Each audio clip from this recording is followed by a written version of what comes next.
ಇದನ್ನು ಮನೆಯವರೇ ಮಾಡಬೇಕು.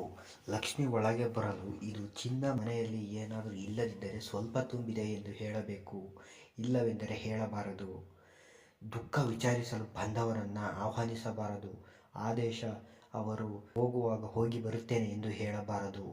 ಈ ನಡುವೆ ದುಃಖ ವಿಚಾರಿಸಲು ಬಂದವರನ್ನು ಸನ್ನಿ ಬನ್ನಿ ಎಂದು ಆಹ್ವಾನಿಸಿ ಸ್ಥಳ ಕೊಟ್ಟು ಕೂರಿಸಿ ಅತಿಥಿ ಮರ್ಯಾದೆಗಳನ್ನು ಮಾಡಿದರೆ ಪರೋಕ್ಷವಾಗಿ ನಾವು ಅಶುಭವನ್ನು ಕೋರಿಕೊಳ್ಳಲು ನಾಂದಿಯಾಗುತ್ತದೆ.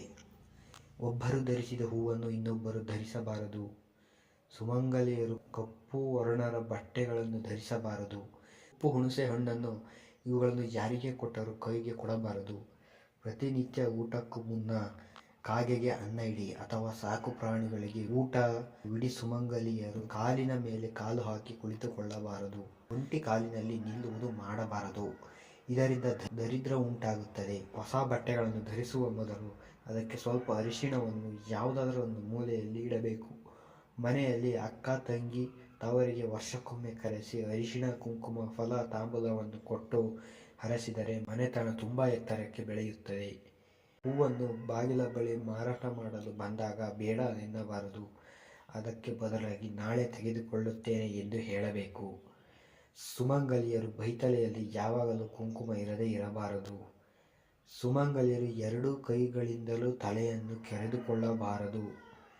ಯಾವಾಗಲೂ ಬಾಯಿಯಲ್ಲಿ ಪೀಡ, ದರಿದ್ರ, ಶನಿ, ಕಷ್ಟ ಎಂಬ ಪದಗಳನ್ನು ಉಪಯೋಗಿಸಬಾರದು.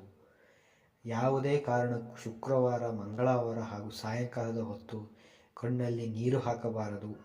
ಮನೆಗೆ ಬಂದ ಹೆಂಗಸರಿಗೆ ಅರಿಶಿಣ, ಕುಂಕುಮ, ತಾಂಬೂಲ ಕೊಟ್ಟೇ ಕಳುಹಿಸಬೇಕು. ಗರ್ಭಿಣಿಯರು ತೆಂಗಿನಕಾಯಿ ಮತ್ತು ಕುಂಬಳಕಾಯಿ ಒಡೆಯಕೂಡದು ಮತ್ತು ಒಡೆಯುವ ಜಾಗದಲ್ಲಿ ಇರಕೂಡದು.